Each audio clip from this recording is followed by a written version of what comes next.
Hey everyone, welcome back to the channel.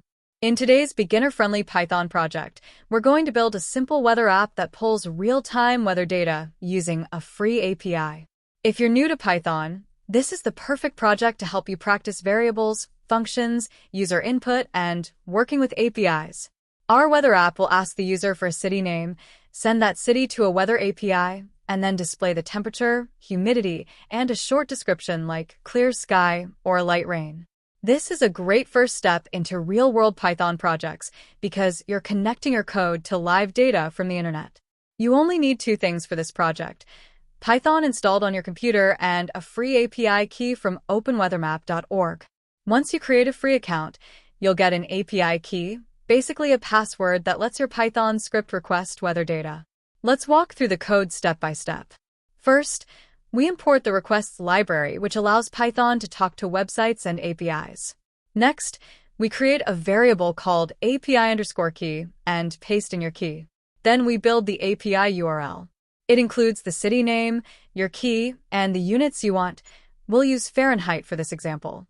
After that, we ask the user to type a city.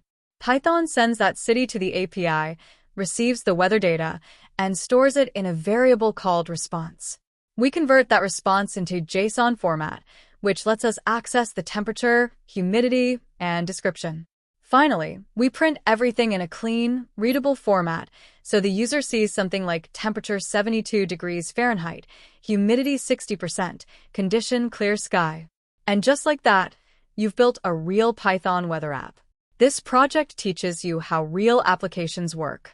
You're sending data out, receiving data back, and using Python to process it. Once you understand this pattern, you can build stock trackers, crypto apps, translation tools, and so much more. APIs open the door to endless beginner-friendly projects. If you enjoyed this project, hit like and subscribe for more simple Python tutorials. And if you want the full code, drop a comment and I'll share it. Keep practicing, keep building, and I'll see you in the next video. Now, before we wrap up, let's talk about how you can expand this project. You could add a simple graphical interface using Tinter, so the user doesn't have to type in the terminal. You could also include icons for sunny, rainy, or cloudy weather to make it more visual. Another fun upgrade is to let users save their favorite cities and check multiple locations at once. These small improvements help you learn how to handle lists, loops, and conditional logic, all essential Python skills.